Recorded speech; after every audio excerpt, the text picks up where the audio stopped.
These are 3 ways to connect to ETs. Number 1, the mental body. Whenever I talk about connecting to a certain being telepathically, I'm talking about going in meditation and using your mental body to tune your energy to a certain frequency so you can communicate with a certain type of being. You know what I'm saying?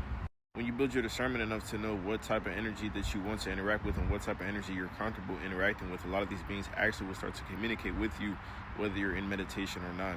A lot of the messages I actually give out on here are actually given to me by my spirit guides who come from a lot of my ET connections, especially the messages pertaining to how to connect to them in particular. I've also noticed the beings that resonate the most with the energy of whichever body I'm using to connect to them are the ones that come through the most.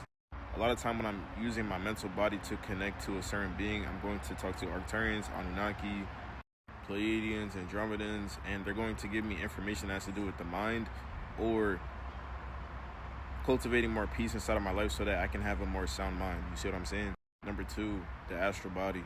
A lot of people actually have dreams about different beings or being in other places or other planets, and this is another way that you can connect to ETs. A lot of these places aren't just dreams or aren't just figments of your imagination. They're actual planets and actual places that these beings exist and that you have connections to. So if you start to become more lucid in your dreams, or you're able to recall certain information that you have experienced inside of your dreams, you're going to be able to connect to these ETs a lot more because there are certain messages that you probably have come back with in order to reach that place again or expound upon the wisdom that you might have learned. If you want to consciously connect to a certain place or a certain type of being, just simply go to sleep with the intention to go to that place or connect to that being because you're sending out that intention through your astral body. Also, build on your imagination as well. Number 3, the etheric body.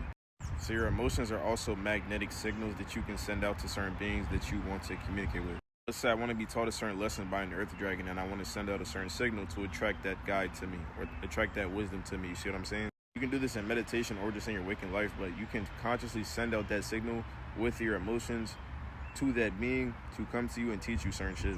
For me personally, a lot of times earth dragons teach me about heart expansion and heart integration, as well as being more stern in my boundaries, but also being more fierce about what it is that I'm going to allow in my physical space. You feel what I'm saying? That has to do with emotional security and cultivating a lot more of it. If you want to know any more about this, I do spiritual readings. You can book a call with me with the link inside of my bio. Peace.